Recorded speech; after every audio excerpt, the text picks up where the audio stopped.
What's up, guys? Shin from WrestleWell being here, and welcome back to a brand new episode of the Unseen Battles, where I've got one of the pillars of UK wrestling. He's an absolute icon of the industry. He is one half of Temple of Malum. He is a former OPW tag champion, a former two-time This Is Wrestling champion, former Infamous champion, former TNT tag team champion, and a former Superstar Pro Wrestling champion. He is the Wraith of Wargrave. He is your friendly neighborhood metalhead. Ladies and gentlemen, please welcome the icon himself, Mr. Isaac North. Isaac, thank you so much for joining me, man. I really do appreciate it. No, thank you for the intro, mate. Thank you for the intro. I think you've hit the best one so far there. That's what I like to hear, bud. So, obviously, Isaac, I said to you just before we came on stream, this has been sort of like a dream for me. I was speaking to my friend Liam from Magica Wrestling. If you guys don't know who Liam is, make sure you go check him out. He's been on the channel loads. We were talking about guests that we wanted to get on when we're doing these podcasts. Liam listed a lot of people, and straight away I listed Hannah Taylor, Rev Katie, and yourself. And then 2 weeks later, I get a message from your good self whilst in the gym saying that you want to come on, and I just immediately absolutely lost my collective mind. No. Thank you for having us on, mate. Thank you for having us on. It's my absolute honor and pleasure, mate. Honestly, it is. So let's just jump straight into it, Isaac, mate. What initially drew you to professional wrestling? Is it something that you've always wanted to do ever since you were little, or is it something that you sort of came into when you became like a teenager and then adult? Right. Well, I started watching wrestling in, you're going to make me seem old now, mate. 1998. I watched the SummerSlam 98, I think it was. It had Austin take a main event. And the first match was D'Lo Brown against Val Venus. And honestly, mate, from D'Lo versus Val, I was sold. So from 98, so like, oh God, how old was I then? 11 years old. I've been a fan. Obviously, I didn't get into wrestling until my, I'm going to say extremely late 20s, but let's just say I was 30. Because music kind of took over my early life. I was in bands from being the age of like 15, 16. And, you know, like, I don't know how Chris Jericho does the two of them, but I certainly could not do the two of them, mate. They're both full-time jobs. They're both full-time gigs. And you've got to do them both around an actual job as well. So, yeah, it was choosing one or the other, and music hit me first. But it got to the point where basically kind of like band after band had just fallen through, or one member had left and then they just caved. And yeah, it just got to the point with the last one where it was a really, really fucking good band. And we were all dead set on, right now, this is it, we'll get this working. I know a lot of what goes into it, but you know, we were determined. And then yeah, the guitarist got a last pregnant and the singer opened a business. So so that went west. And basically at that point it was just like, fuck it, I'm done with this shit. I'm done with relying on people. It's obviously not like with bands, it's not just yourself. You've got every member of the band. You know, we've got to figure out practice. You've got to figure out who's available for gigs. You've got to, if one person's sick, you're all fucked. So, like, with bands, there was a lot of relying on people. And I was just kind of like done with that. And then it was probably about 4 or 5 months after my last band split up. One of my mates just went, "Oh, dude, there's a wrestling gym in St. Helens. Do you fancy coming along?" I was like, "Yeah, mate. Yeah, I do. Let's fucking throw everything into that one instead." And obviously, you know, like with wrestling, you do rely on people. You rely on your opponent to keep yourself safe. But realistically, you're in charge of your bookings. You're in charge of everything to do with your character, your move set, your look. So it just felt better for me. You know, like I'm not gonna not be able to do this anymore because one of my friends got a lass pregnant. You know what I mean? So yeah, I got into my first training session. It was a month, 2 months before my 30th birthday, and yeah, no look back after that. Absolutely, mate. As a fellow musician, mate, I completely understand the problems that you have with bands and what have you. It's not easy whatsoever. Um, so, what was that first training session like when you first stepped into your that gym in St Helens? Well, it was infinite, infinite promotions. They were running the gym, and I walked in there. Like first thing you have to do, yeah, right, this is what I want to do. And then it's like, right, okay, here's some paperwork for you. Sign your life away. I'm not being responsible for you getting injured. Right, yep, fair enough. You sign your life away, and yeah, you kind of get into it. And I think, like, you know, if you're built for it, after you've taken your first proper bump. When my back hit that mat for the first time, I'm like, all right, that sucked a bit, but I'm fucking here for it. I'm here for it. You know, like I can do that hundreds of times. I can do that probably thousands of times by the time that I'm done with it. And yeah, you know, like I hit the mat, you know, I ran the ropes, and yeah, there's no feeling like it, man. There's no feeling like it, especially as someone who, you know, started watching wrestling when he was 11 and didn't start until a month before his 30th birthday. Yeah, there's 19 years of watching something before you got a chance to do it. So yeah, hit them ropes. I'm like, yeah, this one's for me. Absolutely, mate. Absolutely. So, uh, let's be fair. You're not exactly a difficult someone that can be missed. At 6'5", I think you're definitely probably one of the tallest wrestlers on the UK scene. Um, when you're sort of like going through a match with someone that's significantly smaller, is there sort of like, do you feel as though you need to take the lead in the match at all, or do you just kind of like do a back and forth with people? I mean, like every match, I'll like go into the like kind of planning side of it with like, have you got any ideas? Is there anything that you want to do? Because Mhm. with my kind of character and style of wrestling, it's not like you're going to get a massive like 25-minute, half an hour indie match out of me every week. Mhm. You know what I mean? Like my favorite wrestlers are people like The Undertaker, Kane, Bray Wyatt. Yeah, these massive characters that use kind of like intimidation as a factor more than moves sometimes. You know, it's like those moments where you know, like The Undertaker would sit up or Kane would like do that, and the fire would come out of the corners. Bray Wyatt walking out with his lantern or doing the little spider. You know, you remember those moments probably more than you remember the moves. Mhm. Um, I can't remember where I was actually going with that. What was the question? When it comes to planning matches with Oh yeah, opponents yeah, that are yeah, obviously a lot smaller. with someone smaller. So yeah, it's always kind of like, yeah, have you got any ideas? And you can kind of tell from the ideas whether they understand how to wrestle someone like my character. Mhm. Um, so you know, like if they're on the same level as me, it's back and forth. Like Mhm. we'll put our ideas together.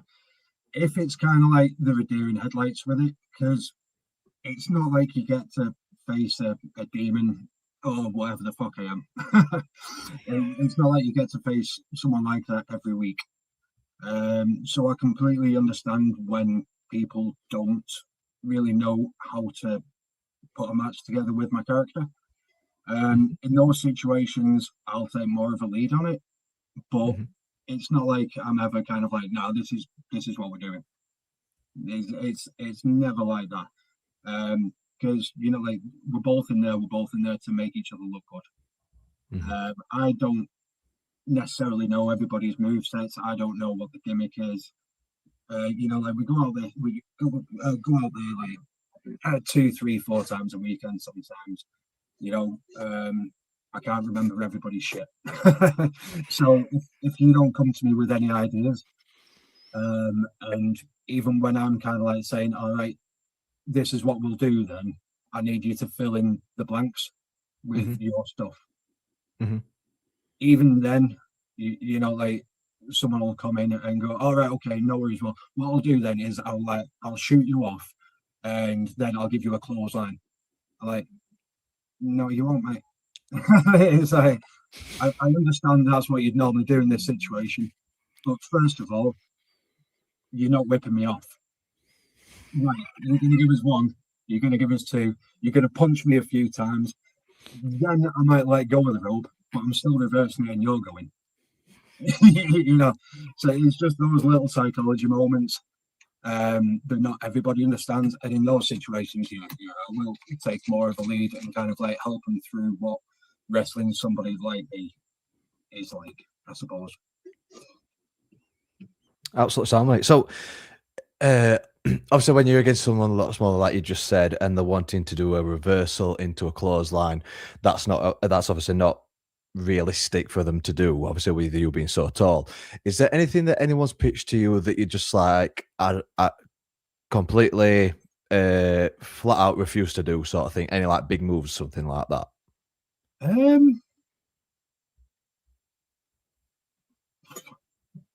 Not really. Like what I'll tend to do is I'll look at it and like they'll come to me, all right, okay, this is my move, right? Okay, these are my moves, this is what I'll do. And just because you're not getting a big move on me the first time doesn't mean that there isn't a way that we can work into it eventually.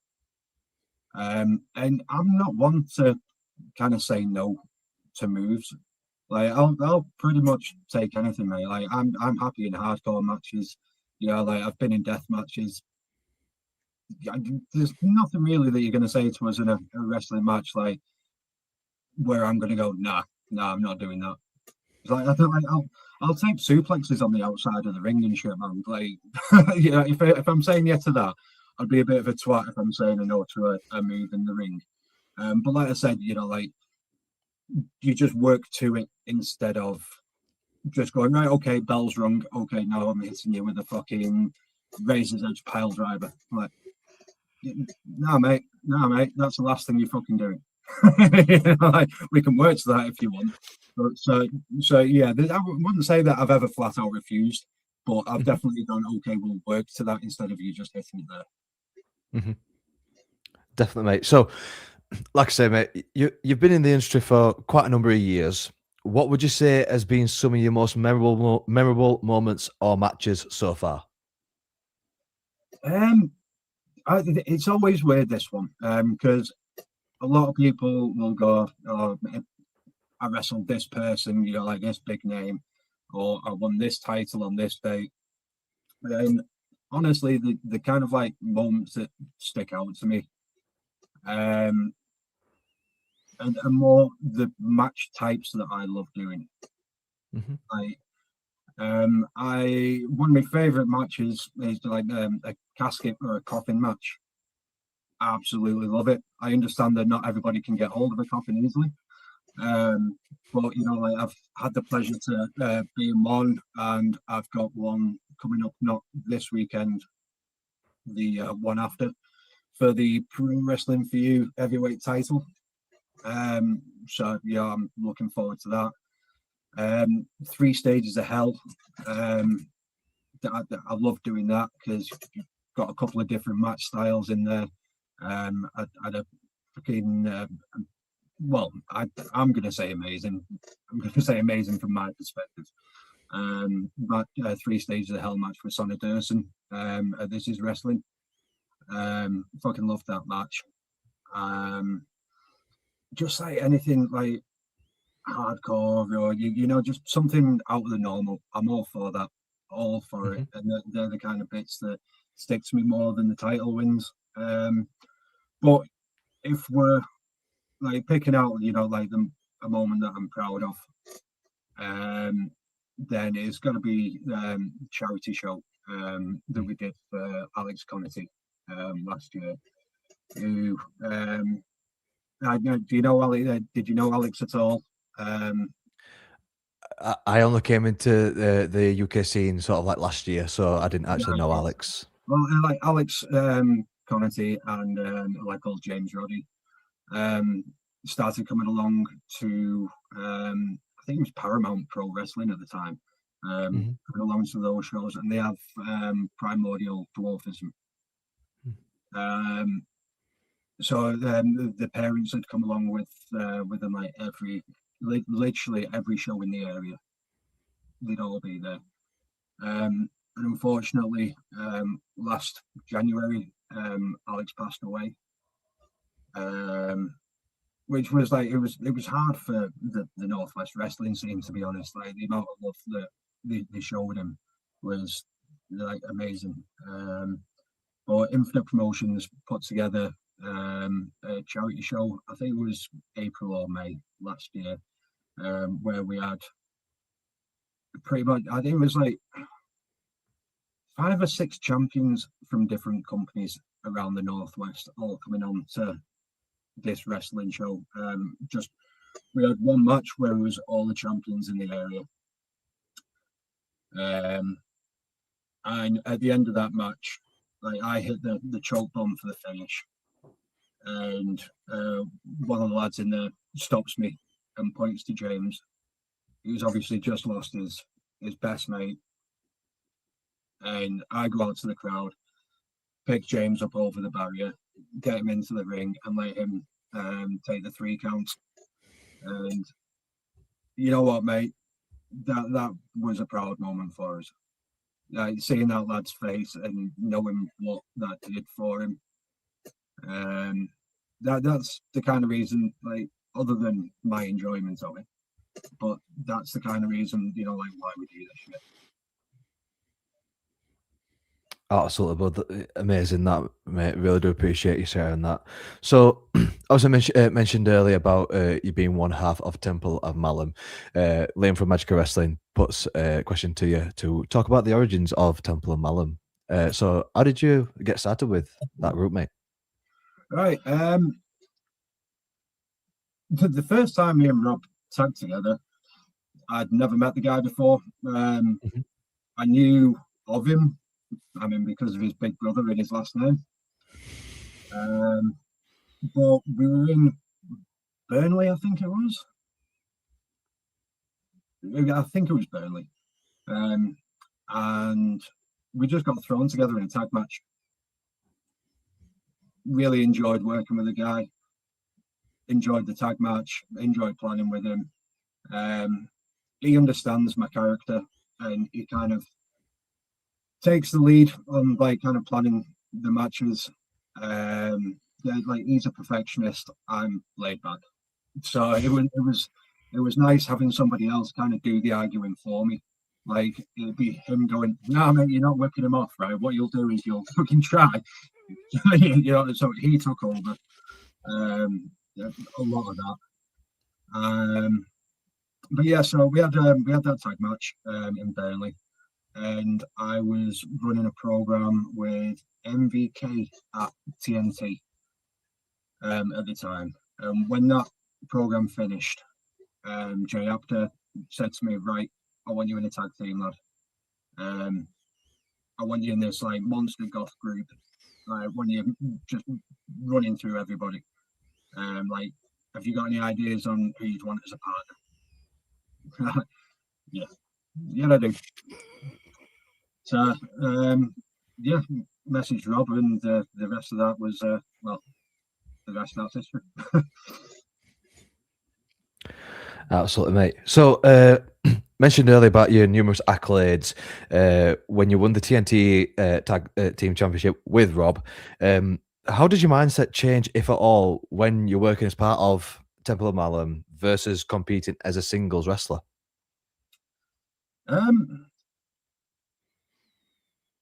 Temple Malum is,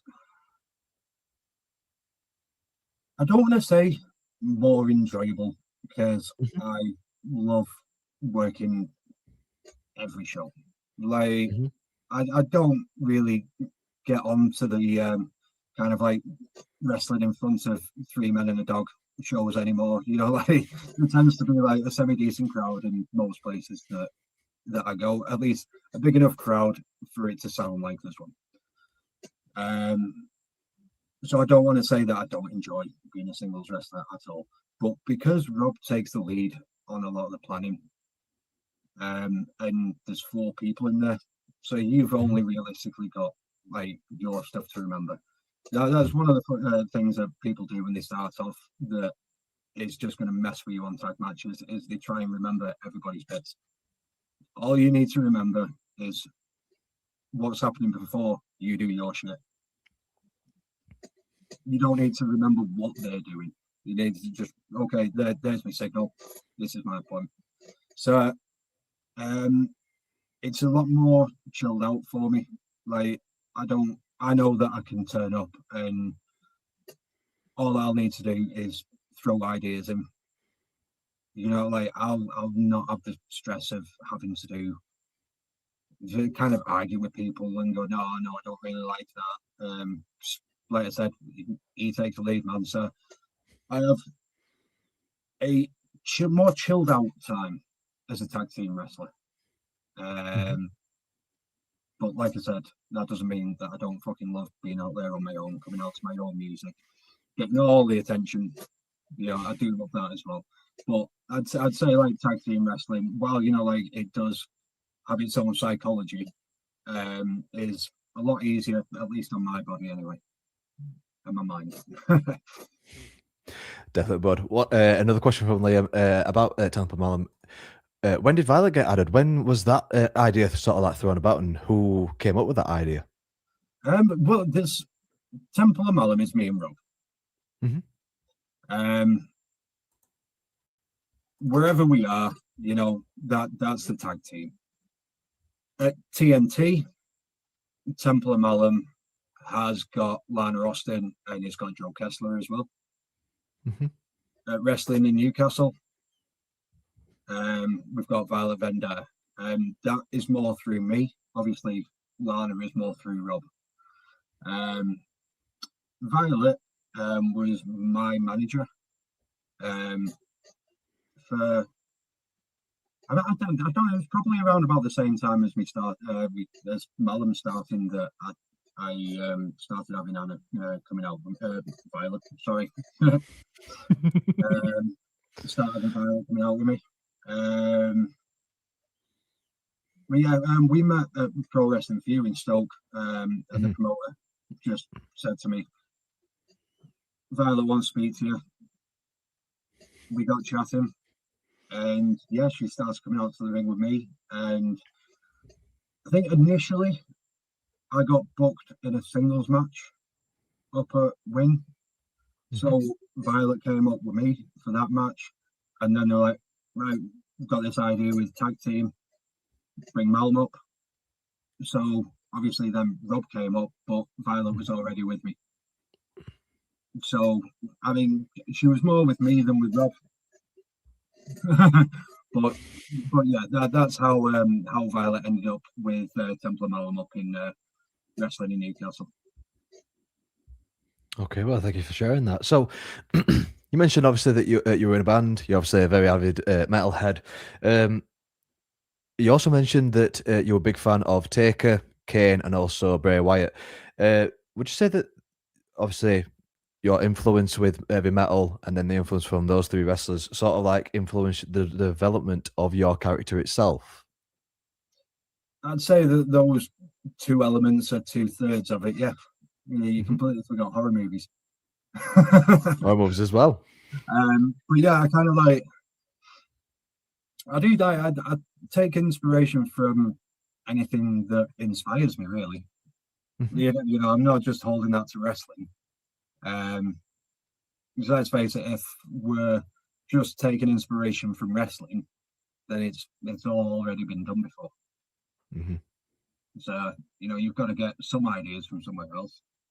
Um, Being in a band and being on stage for a long time before I started this definitely helped with being comfortable in front of crowds, making a tit of myself in front of everyone. Because you know, like when you're on stage as a metalhead, you stood there with your legs way too far apart and thrashing your head around like a right villain. So you know, I had no issue making a tit out of myself. So you know, being in a band definitely helped that aspect. Um, so yeah, like stage presence wise, yeah, music did a lot for me there. But character wise, that's all just picking little bits from fucking horror movies and yeah, like do always, you know, like go, yeah, okay, Undertaker inspired me, Kane inspired me, Bray inspired me. Um, but don't just straight up steal the shit. You know, like, understand that their characters were horror movie villains. Hmm. That's what they are. Undertaker was a dead man. Kane got horrifically burnt in a house fire.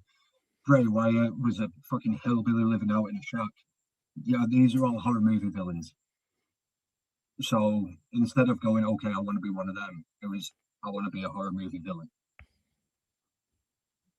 So I just kind of came up with my own shit from there, and yeah, I mean it's working all right so far. Definitely is, mate. Absolutely. I showed my wife your Instagram page with your videos and the photos, and my wife quite likes Remus Kane from UKW. She saw your thing and straight away. She was like, "Oh, love him. You need to get him on straight away." So you've got a big fan from my wife, and I'm also a big fan, mate. Fantastic. So obviously, mate, with you being quite a decorated individual and also a tag team wrestler in the on the scene, you've competed for quite a few different wrestling promotions. How would you describe the current evolution of British wrestling to an outsider? Oh God, to an outsider. Right, it's like genres of music. You've got more genres that are popular with certain age groups. Um, you've got stuff like your deathmatch wrestling, which is your heavy metal, your punk, your over 18s. Yeah, let's not fuck with this shit. kind of uh, kind of wrestling. You've got your theatre shows that travel up and down the country doing Disney movies. You know, nice family shows. You know, no blood, no swearing. Um, Going out there telling the same story every night to a different group of people. And then you know you've got the kind of like almost weekly TV shows, which are like the promotions that are family based but run in the same venue every month, every other month. They'll tell you a story throughout a year instead of having to fit everything into one night like the traveling companies do. They're also, you know, you're not watching a heavy metal gig. You know, like with those ones, yeah, I've sort of fucking completely switched from music to music. So, um, I mean, still the same point, to be fair. Same point. So yeah, like with those ones, they're like your local bands. You go into a local music show where you've seen them before. They're in the area constantly. Same band, same sets. Kind of, you know, you get used to the characters, you get used to the songs, you get used to how things work. Um, so yeah, you know, like wrestling is kind of like, you know, going to a gig, you know, because you can spend 200, 300 quid to go and watch Metallica if you want. I mean, I know it's a metal gig, but let's face it, that's what WWE is. You know, like so there's a lot of parallels with kind of like genres of music and genres of wrestling, and you know that kind of translates to your local scene, I guess. Um, you know, like that's probably the best way I can put it, to be honest.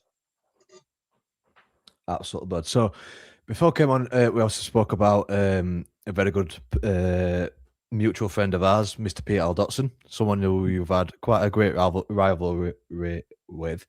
Um, but whilst I was doing my research, saw clips of when you had a match against him and he shaved your head afterwards.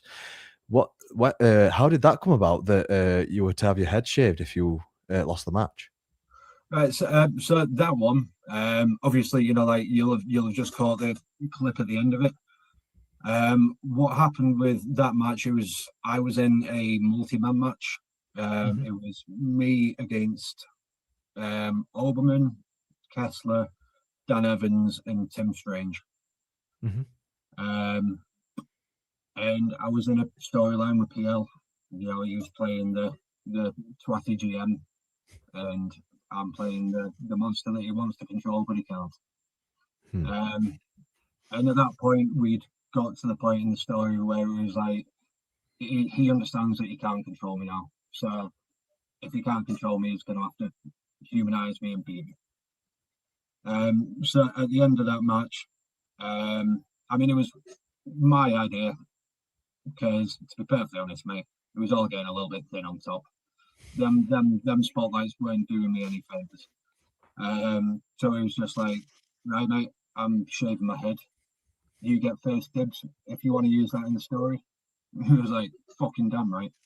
So, so yeah, um, it came to the end of that match.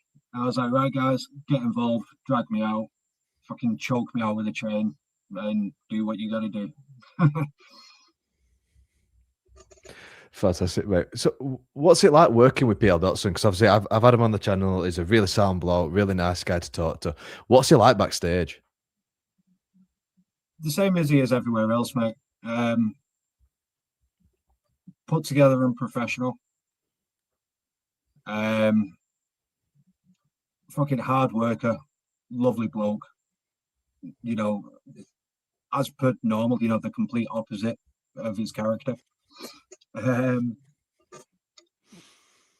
and PL, yeah, it's an easy one with PL.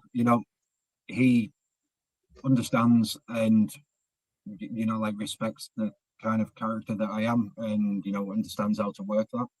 So it was all very easy working with PL, because I mean, like, he's fucking fantastic with promos as well. Just let that twat speak for half an hour, mate. You'll still be listening by the end of it and wanting to punch him in the face. Um, so he's got that gift. He's got that gift, which makes things very easy when he goes out through the curtain first and cuts a promo, and then my music hits, and everyone's like, "Fuck yeah, he's going to beat the shit out of you," and that's the reaction that we want, and the reactions that we got. So easy man to work with, understands what he needs to do. Absolutely, mate. So, again, mentioned that you're probably one of the most decorated champions on the UK scene. How do you prepare for such a big match like a title match, both physically and mentally?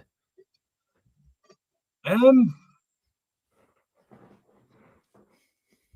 I mean, physically, nothing really changes too much. I've got a fairly physical job. I work out when I can. I need to work harder at it, to be perfectly fucking honest, but I work out when I can. But mate, I'm a landscaper during the week, so I run tons of stone, tons of dirt. That should keep me fit. Um, and mentally, I mean, I can't lie. Anybody that's seen me in a locker room knows that I'm the goth in the corner. That's just what I am. Um, I'll say hello to everyone. I'll speak to anybody that wants to speak to me. But I very rarely kind of walk around myself and go to people or go to groups because I can be fairly fucking awkward. Like I get burnt out speaking to a lot of people. Um, but if somebody wants to speak to me, please do fucking come over. Talk to me. I'm absolutely fucking sound. I'll not bite your head off. But like I said, I am the goth in the corner. So once I've kind of like we've got the outline of the match, I'll just sit myself down, and for the first kind of like half hour or so, I'll go over it in my head. And then, you know, when it starts to get close to showtime, I'll start doing the backstage wrestler dance, where, you know, like we kind of just fucking go through it in our heads, fucking, yeah, we're fucking moving around the locker room, half mimicking what we're doing. And then, yeah, that's pretty much it until the first bit of the music hits. And then I will start fucking barking, roaring, whatever you want to call it, backstage. If you're at a show, you'll probably hear me before you see me, because I will be just behind the curtain, like, fucking get into the fucking mindset, and yeah, the drop hits, and I walk through the curtain. Absolutely, bud. So last question before we go into our Instagram questions and then on to the mental health questions, bud. If you could pick 4 dream opponents to have from the UK scene, any promotion, who would you pick? Oh, fucking hell.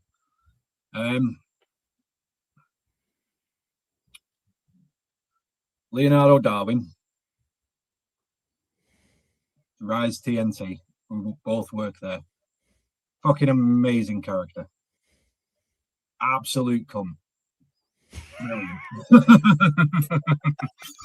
Love the guy as well.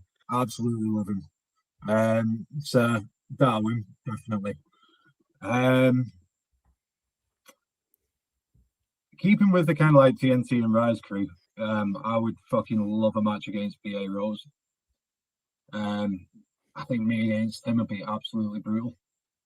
Again, absolutely lovely guy. Right, let's step away from those kind of wrestlers for a second, though. I have a fucking think.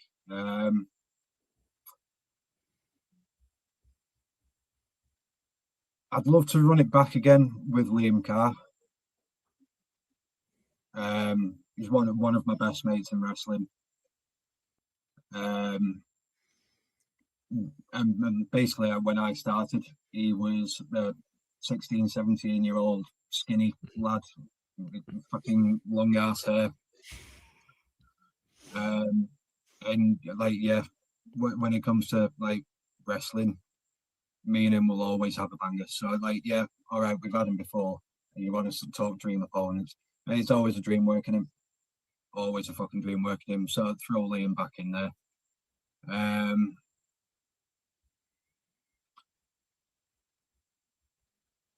you know what? I have to pick a tag team one because, you know, I'd be rude not to include Malum. There's only fucking one tag team, realistically, that it'd be like, oh, fucking shit. And you know, if me and Rob ever got the chance to wrestle his older brother, you know, what a fucking match that could be. Templar Malum against Grizzly Young Veterans. Dream fucking match right there. Definitely, mate. I was thinking about this question ever since I got you booked on the show, and I had 2 people and then a tag team come to my mind. I had, just because I'd want to see you 2 beat the living shit out of each other, is Mustafa Khan over at UKW, just because 2 big brutes just beating each other up. The other is just because of the comparison of the characters, Callum Crowe. Yeah, fucking yeah, fair. And then the tag team, I'd love to see you and Rob mix it up with 21 Union, Joe Sedgwick and Seb Mercer. Obviously, those guys aren't a tag team anymore, but I think that because those 2 guys are so just, they just look like they're willing to do anything, and they would make you guys look good. You would make them look awesome. Thought that'd be good. Yeah, man, I'd be happy with any of those matches. All right, up But so we've got a couple of Instagram questions, and as usual on the Unseen Battles, they're all from Mr. Steve Grimshaw, the referee. So we've got 4 from Steve. First one is, how do you feel about younger fans dressing up as you when you portray such a dark character? Buzzing, mate. it's it's awesome. It makes it hard to be a villain sometimes. When the kids are out there cheering you, but at the end of the day, they pay the money. They can cheer who they want to cheer, and as long as they're making noise, I'm happy with that. But no, it's always nice. It's one step up from someone wearing your merch, in it. It's nice that like someone can look at me and go, yeah, dude, do my face paint like that now. So like, I'm always happy for it. Fantastic, mate. Next one from Steve is, you've taken inspiration from so many movies. Are there any that you'd love to emulate but haven't decided how? Yeah. I've got no fucking idea how I'd do this, but Child's Play, man. If I could figure out some way of getting Chucky in there.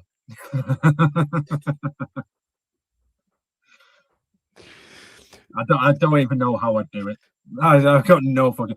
Yeah, I mean, let's face it, I can't just go out there in a fucking stripy jumper and fucking blue dungarees, kind of. I'd have to, I'd have to come up with something.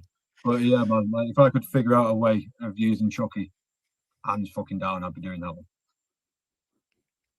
Absolutely, mate. Next one from Steve. You've taken so many rough bumps and weapon shots that seemingly haven't affected you at showtime. Does the pain manifest when you get home at all? When I get out of the car and when I get up in the morning. Mm-hmm. Depending on like how far the journey is. The longer the journey, the longer it's going to take me to get out of the car when I get home. Mm-hmm. But like, I don't know, like we start doing this knowing that it's going to suck. As long as I've not broke anything or tore any muscles or ligaments, dislocated anything, I've not got a concussion. The aches and pains are fucking nothing. Like sometimes if I've taken a few too many kendo shots, the first shower is a bit of a shocker. But yeah, no, generally speaking, I'm all right. You just crack on, don't you? Absolutely, bud. Last one from Steve. You built rings almost single-handedly, drove wrestlers and photographers around, and are such a helpful and positive presence backstage. Have you ever thought about running shows yourself?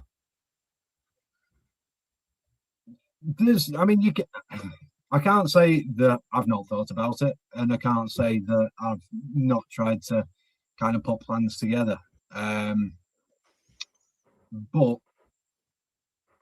we've got so many good promotions already in this area that it's kind of like, okay, where do you run? You don't want to step on anyone's toes. Like, yeah, okay, you can run in the same city, but let's try and keep it to separate areas of the city, run in the same town. But again, let's make sure dates don't clash. So it's a lot harder picking where and when you would do a show than actually doing the kind of like running side of it almost. But what I am kind of like looking for in the near future is to start taking training sessions somewhere. That's a long-term goal. Like when I get to the point where my body's too crippled to carry on with this, I don't need to get into a ring to explain character work to somebody. I can still train people, and yeah, I want to get my feet in the door with that sooner rather than later. So that's first on the list before running a show. But you can never say never. So maybe one day. Hopefully one day, exactly. But thank you so much, Steve, for the questions, bud. Like I said, guys, if you have any more questions for Isaac, please put them in the comments below. But for now, Isaac, if it's okay for you, I'd like to go on to the mental health side of questions, please. Yeah, of course. Fantastic. So, guys, quick disclaimer: if you look in the description below, there are links to mental health organisations such as Andy's Man Club, Mind, and also Samaritans. There's also links to suicide prevention and also addiction helplines as well. If you are struggling, please make sure you go check that out, and please make sure that you are getting some help. So, we are going to go to the mental health side of questions. We'll be back in 2 seconds.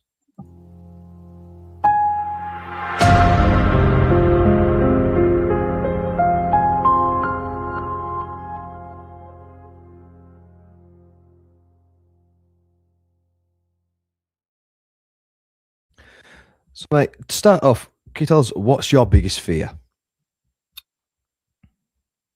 Well, I mean, if we're talking like kind of mentally and emotionally, it's like the thing that I deal with, more than anything else is like I have pretty bad abandonment issues. Mm-hmm. So to be perfectly honest, opening myself up and caring and loving somebody is far scarier than any fucking bump in a wrestling ring that I could ever take. And it's not an easy thing for me to do. I try, but like because I've become aware of my issues in the last few years. I'm aware of what I'm doing when I'm doing it, Mm-hmm. but it doesn't kind of stop me from doing it. If you get what I mean, it just kind of becomes an apologize after kind of thing with it. So yeah, like opening myself up and not being enough is far fucking more terrifying than anything anyone could physically fucking do to me. Okay, mate. So you mentioned that this came about in the last couple of years. If you don't mind sharing, obviously, what sort of like sparked that realization that you were struggling? Um,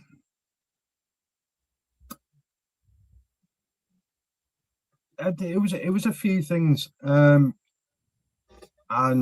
you know it's only really in looking back that you can understand what you did. I know that's an obvious thing to say, but you know you've got to be able to look back and understand. So I was in a 12-year relationship with somebody who, for those 12 years, Mm-hmm. was my best friend. Mm-hmm. Towards the end of the relationship, like I'll not get too much into it, with respect for her, but my heart just wasn't in it anymore. And I needed to leave, and I needed to give her the chance to be loved properly. So you know, as much as I still did love the girl and always will, she was a big fucking part of my life. Yeah, I had to step away from that just because it wasn't the love that I should have been feeling for her. It was like the love of a family member, love of a friend, you know. So admitting all of that was really hard because Mm-hmm. it was breaking my best friend's heart, which sucked ass. The hardest thing I've ever had to do. And yeah, kind of like after I'd kind of moved into my dad's and started to process that properly, uh, another lass came along. Now, while I'll not get into it too much about her, it's not out of respect with her. She is an absolute fucking cunt. But one of the things that she did was she completely broke down my personality, Mm-hmm. figured out what was wrong with me, like shoved it in front of my face, and then took advantage of every single one of those things.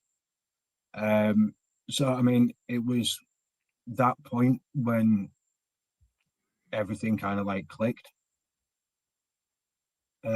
Just having somebody else kind of just like point all of these things out that's wrong with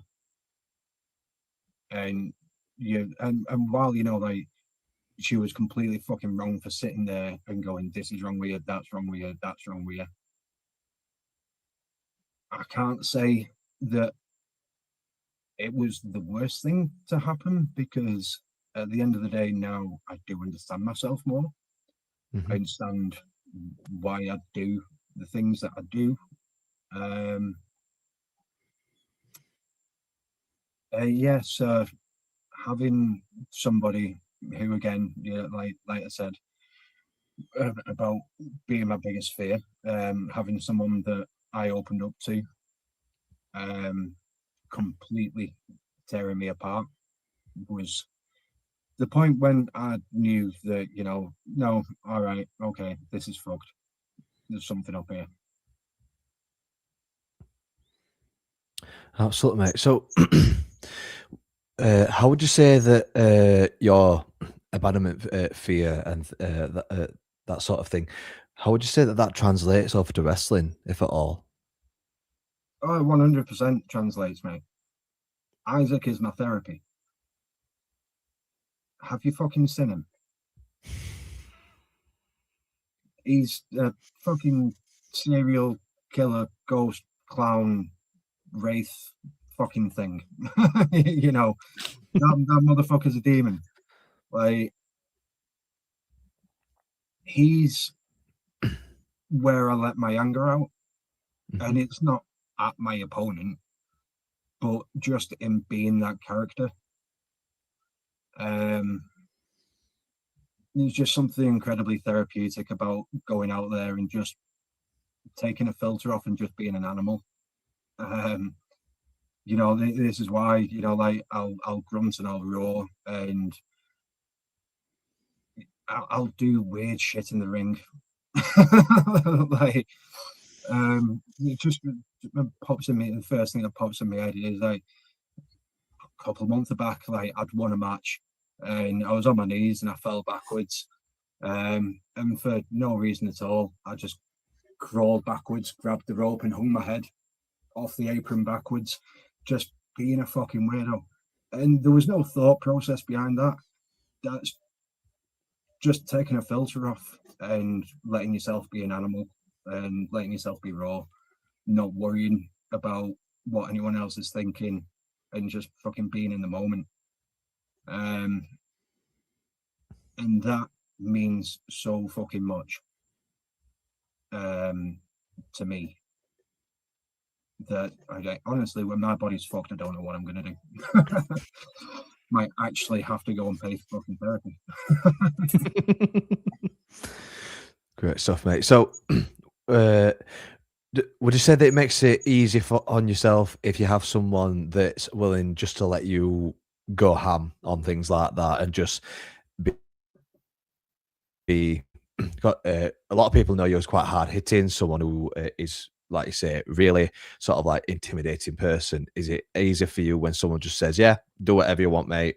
There's no, I've no problem with anything." Does that kind of like give you a bit more freedom? Um, I would say like it gives me more freedom, because at the end of the day, when I walk through the curtains, like as much as I'll remember sequences and stuff, the shit that I do in between, I don't know what I'm gonna do. It just happens. Just whatever I do in the moment. There hasn't been any thought behind it. There hasn't been any like, oh right, I'm gonna do this here. Like I'll just do fucking weird shit, whether the other guys are aware that I'm gonna do it or not. Like, so like occasionally, like I'll be like, right, okay, this spot calls for me to behave a certain way. Mhm. Um, and I don't think anyone has ever gone, nah, I'm not doing that. That's daft. That's not going to work. Um, so yeah, I mean, I suppose that's my answer to that question. Fair, mate. Fair. So, obviously, we've spoke about your abandonment problems. Have you faced any other specific challenges related to mental health? I'll give you a couple of examples: performance anxiety, pressure, travel, body imagery, and social media scrutiny. Have any of those come up in your career so far? Um, I feel every wrestler has some kind of level of body dysmorphia. Hmm. I think that's the right fucking word for it. Yeah. Um, yeah, I feel like every wrestler kind of has that in him. I mean, yeah, like I definitely do. You know that like I've had when I've gone like, oh, I'm not happy with this, I'm not happy with that. You know, like I've had people say like, dude, what I'd fucking give, and I'm like, what the fuck are you on about? Um, but I mean, like I still feel like I'm at a kind of like fairly normal level. Like I said, I need to get into the fucking gym more anyway. I suppose this is me going on about it now, isn't it? Like I need to be bigger. I need to be more ripped. I need this. I need that. But you know, like the worst ones for it are the biggest backstage. It's insane. So yeah, there's definitely a level of that when it comes to mental health. Well, mine anyway. Um, Anxiety is a definite issue, but it doesn't happen in my wrestling life. Like Hmm. I've never been one to really be nervous before I step through the curtain. That's far more kind of like personal life with anxiety stuff. That's far more something that I'm not confident in my own abilities with, I suppose is a way to put that. I'm confident as fuck with my wrestling ability. I know I can go out there and even if I cock up, it'll be fine. You know what I mean? But meeting someone new for the first time, I mean, I know everybody has a bit of fucking butterflies or some fucking shit going on, you know, that shit kind of like that can fucking play on us. And yeah, just normal life stuff. Like I can't lie, the amount of things that I've bailed out on personal life wise, and just gone, yeah, I can't do this, I'm not well, or I've got this, something's come up, this has come up. And I mean, realistically, and I mean, I'm sorry to anybody if I've ever done this to you and you're listening. But 9 times out of 10, I will be in my room and just burying myself, um, hiding from the world. It's like the curtains will get closed, the TV will go on, or the PlayStation will go on, and I'll just need to be in my own world for the day. So yeah, definitely with it, anxiety and body dysmorphia, um, as well as the abandonment stuff. But I mean, like, I suppose like it's hard for me to kind of like say exactly beyond that because a lot of what I understand about myself is kind of I've realized myself and I've researched myself and I've understood myself. Um, and I'm not saying that I've never spoke to anybody about this stuff, but you know, like I've never been like diagnosed as depressed, or I've Hmm. never been kind of like diagnosed with a kind of more extreme mental health disorder or anything like that. So it's hard for me to go into specifics really.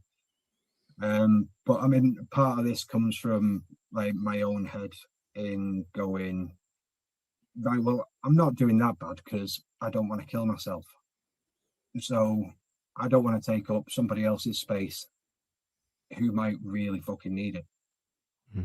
So there's a big part of that in me not going seeking out professional help. Because like I said, like I mean, anybody that's ever worried about me, like trust me, I did. I'm not going to top myself at any point. I fucking love life. I enjoy fucking living. I love what I do. Um, but you know, something ain't fucking right, is it? Fantastic word. So, um, I would say seeing videos of you as Isaac North who seems very is very theatrical and everything like that. Behind the scenes, you seem very much like an introvert. Would that be fair as to say? The way I describe myself as an introverted extrovert. Okay. Yeah. I like showing off from a distance. I I love being on stage, but I feel that's a separation between kind of like I'm here and all of these people are here. Whereas yeah, when I was talking about I'm the goth in the corner in the locker room, I'm not on stage. I'm not performing. Hmm. I will happily speak to people. I enjoy conversations, especially a good intelligent conversation backstage. You know, fucking love it. You want to chat with me? Come and fucking chat with me. You want to chat shit with me? Come and chat shit with me. But like I said, I am that person in the corner. You will have to come to me. I'll come over and say hello to everybody. You know, gets hammered to you. Gets hammered into you the first fucking day that you walk through a wrestling gym door. Fucking go shake everybody's hand, say hello to everybody. But yeah, I'm definitely introverted in my personal life and extroverted when it comes to the things that I enjoy doing, which is kind of weird, I suppose. But yeah, Suppose that quite a lot of wrestlers, in particular ones that do suffer with mental health, and the character that portray in the ring is a completely different person. It's sort of like putting on a mask, sort of thing. It's how they deal with sort of like becoming so like Bruce Wayne with Batman, 100%. that sort of thing. Fantastic, mate. So, has there been any particular moments in your career so far where your struggles have felt particularly overwhelming at all? Um,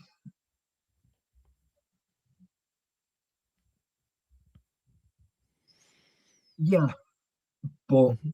not kind of in not on show days. Okay. As much as I can be having a fucking shocking time. I'll not fucking tell anyone. I'll turn up to the show. I'll be my normal self. I mean, that's part and parcel of being the goth in the corner. Like, I'm no different when I'm going through a fucking bad time than when I'm having a good time, like in public. You know, I'm still the same person. Um, but it's um the mental health side of things definitely is detrimental to me eating properly and getting to the gym as much as I want to, which in turn might have cost me a few bookings from the bigger promotions, me not being kind of like a massively built wrestler. Because I mean, there are still promoters out there who want you to be fucking two doors wide. And it's I'm not that. And as much as I'd love to be that, that is a struggle for me. Making sure I get into a routine with it, going to the gym, making sure I'm eating properly. Like I'll go through stages, I'll go through spells where I do, but then obviously something knocks you and it's very fucking hard for me to get back on it. As a, like you get kind of PTs and like gym bros and going, oh mate, it's just a bad day, just get on it the next day. Everyone has a bad day. Like, yeah, everyone does have a bad day, but unfortunately, it's never a bad day with me. It's a bad couple of weeks. It's a bad month. And yeah, during that time, it's very fucking hard to be in a routine and stick to it. So it definitely affects it that way. Like I said, like I don't think you'd ever really be able to tell when I'm performing that there's something wrong. Um, but yeah, like I said, in the way of maintaining going to the gym and a healthy diet and all that. it's definitely a big part of that. Okay, mate. Thank you for sharing that. So, when you are having your struggles and if they do get particularly overwhelming, what sort of coping mechanisms have you found most effective when managing those rough times? Smoking a shit ton of weed, bro. um, yeah, I mean, that definitely fucking helps. That definitely fucking helps. Um, but I'm a very fucking simple person, mate. Like, I obviously, like I've been in bands. I've got a massive love of music, and as much as I am a metalhead, mate, I listen to fucking everything. There's very few genres that I'll be like, nah, this ain't for me. So music goes on, PlayStation goes on, my favorite movies go on. Like I feel that's a very normal way of coping. It's almost like your comfort blanket, isn't it? You put on stuff that you know that you fucking love, you enjoy, and you just lose yourself in it. Um, and that's how that's what I'll do when I'm going through a fucking bad time. Is you just kind of block the world out, enjoy your own space and what you've got within it. Absolutely, mate. So I'm going to fire a question at you, and you might want to kill me for this one. But what's your go-to song, album, and what's your go-to film to watch? Go-to album. I've got two. Go on. And they're going to be a lot older than you expected. Pink Floyd, The Wall. Oh, My entire left arm is based on it. I'd roll my sleeve up further, but yeah, it's not going. So Pink Floyd's The Wall. That spoke to me on so much more than just a musical level. You know, if you're going through kind of like shit, then you know what? Don't listen to The Wall. Watch The Wall. There's a full fucking movie that goes along with it, and the wall isn't a physical thing that is built. The wall is the walls that you put up inside your own head. That's what the wall is, and mate, that speaks on a different fucking level. But for the other one, it's Selling England by the Pound by Genesis, which is a ridiculously old prog album.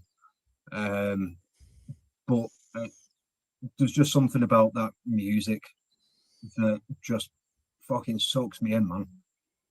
It just completely blocks everything else out. Completely fucking blocks everything else out. Movie wise, Lord of the Rings goes on probably about 4 or 5 times in a year. Not just Lord of the Rings, I'm full on anything Middle Earth. I like The Hobbit, Rings of Power, fucking all of it. Give me all of it. Let me live in Middle Earth. So yeah, that always goes on. Weird one for me is like I love, and I know this almost seems obvious, but I love a movie that's just someone telling a story, like a story of somebody's life. Like the best example for me is Life of Pi. mm-hmm. If you've never seen Life of Pi and you just want a nice fucking chilled out, interesting, magical story to just watch, listen to, you don't have to fucking believe it. It's just somebody telling a fucking story. Just enjoy the story. And yeah, there's just something about that film that just relaxes me. And considering it's about a dude losing his family and being fucking shipwrecked and living on a boat for the best part of a fucking year. You wouldn't think it was such a relaxing movie, but it genuinely is to me. I can't explain why. Awesome, mate. I've got to say, absolutely fantastic answers for them ones. But as a music lover, can't think of anything better than Pink Floyd and Genesis. To be fair, mate, absolutely love it, mate. I'll take that. So obviously you mentioned the things that are your sort of like coping mechanisms, but what kind of support system do you rely on both within and outside of wrestling? Um, I mean, I've always got the wrestling community. Mhm. Is the most honest thing that I can say, really. I've tried to speak about my issues when I've been having them on Facebook. Like, there's been 3 or 4 posts that I've put out in the last kind of 6 months or so where I'll talk about my issues, um, and kind of speak to a group of people is a lot easier for me than speaking one on one with somebody about that kind of stuff. Like Mhm. if I'm broadly just kind of like broadcasting and I've not got one person, looking at me wondering, fuck me, are you judging me for all of this? Kind of, I mean, I know like most people wouldn't, but you know, your own head talks shit.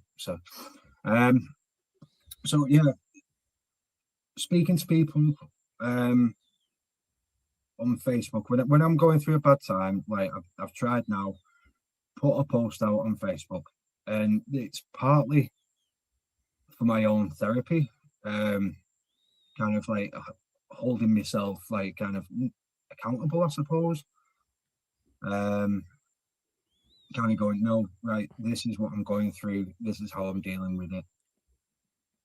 Um, but what helps so much fucking more than that is the amount of people I get reaching out to me after I've posted something like that. Even if it can be someone saying, I'm going through something similar, thank you for sharing, what you've said really hit home. It can be someone just reaching out, if you ever need to talk, I'm here.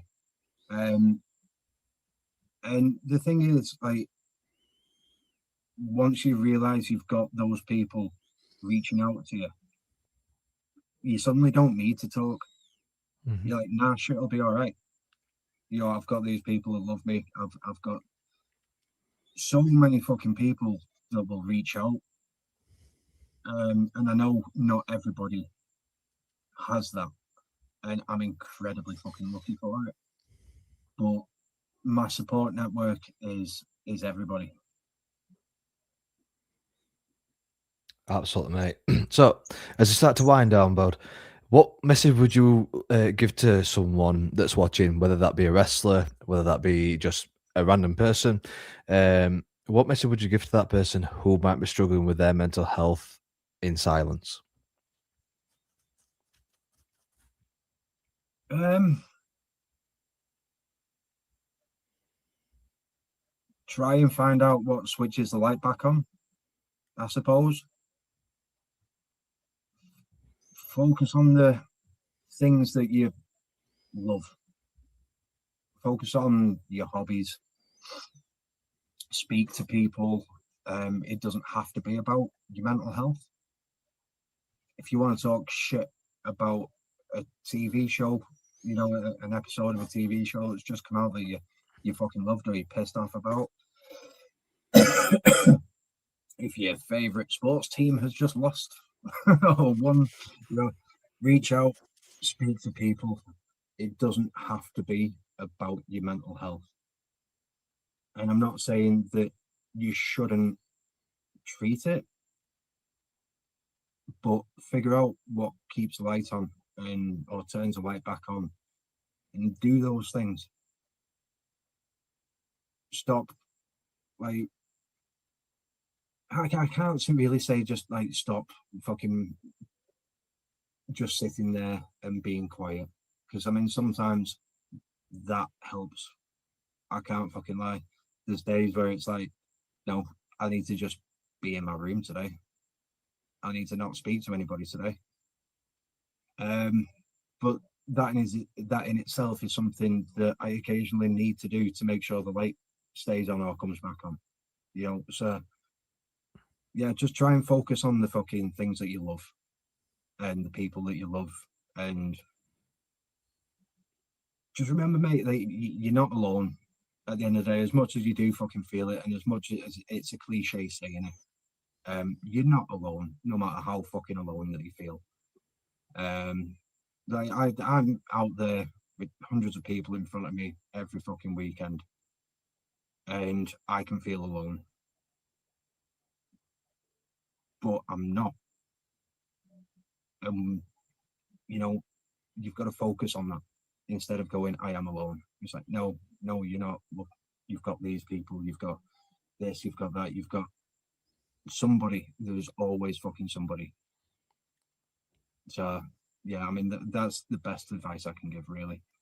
And don't fucking give up, because there's no fucking point giving up. It just isn't.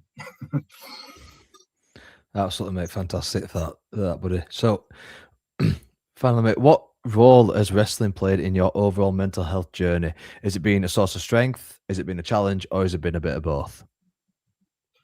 I mean, like I said before, it's my therapy. That is what it is for me. It's a chance to just be raw, I suppose. And yeah, just something to lose myself in, somebody else to become. You know, when that face paint's on, I'm not worried about anything else. So yeah, it's not hindered my mental health at all. It has been nothing but positive for it. And yeah, that's because it's my therapy, it's my support network, it's everything that anybody needs to be all right. Fantastic, mate. So, last couple of questions, bud. A bit more light-hearted, just because obviously this type of talk can get a bit deep. What do you want your legacy to be for when you retire?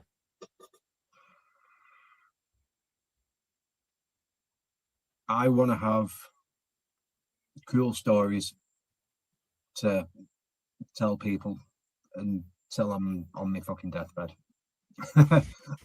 Legacy wise, you know, I'm not worried about that. I mean, at the end of the day, you know, I can have a legacy that people will remember for a year, 10 years, 20 years, but eventually your legacy is going to get forgotten. You know, unless I do something fucking spectacular, and I don't think I'm doing that. So I'm much more interested in just having stories, living life, and knowing that I got to do something that was a dream for me. That is far more important than a legacy for me. Absolutely, bud. What are your aspirations and goals within professional wrestling for the future? I mean, every year I want more bookings than last year. Every year I want to work for more promotions than I did last year. And there are still plenty of places that haven't booked me. And until I've been booked on every fucking company in the UK, I'm not going to be happy. So fucking book me. Shout out to all the wrestling companies. Get Isaac North on your roster, please, for the love of God. I'm not going to stop until you've all used me. Right, matey. Coming up to the last question, bud.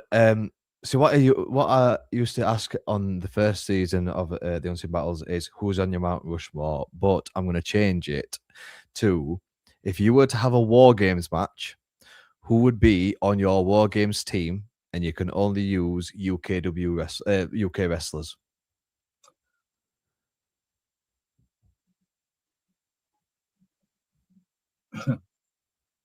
BA Rose, Rob Drake, Kemper. Do I need another one? Is it 4 or 5? I think it's 5. Right, so one more. Rabbit. I don't know if you've ever had the pleasure of see him rarebit at all. He's very kind of local to my area, but he's a fucking monster of a lad.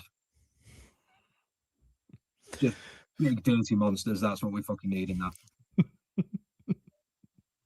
Fantastic, mate. Right, guys, that is the end of this episode of the Unseen Battles. I want to say a massive thank you to Isaac North for joining me this evening.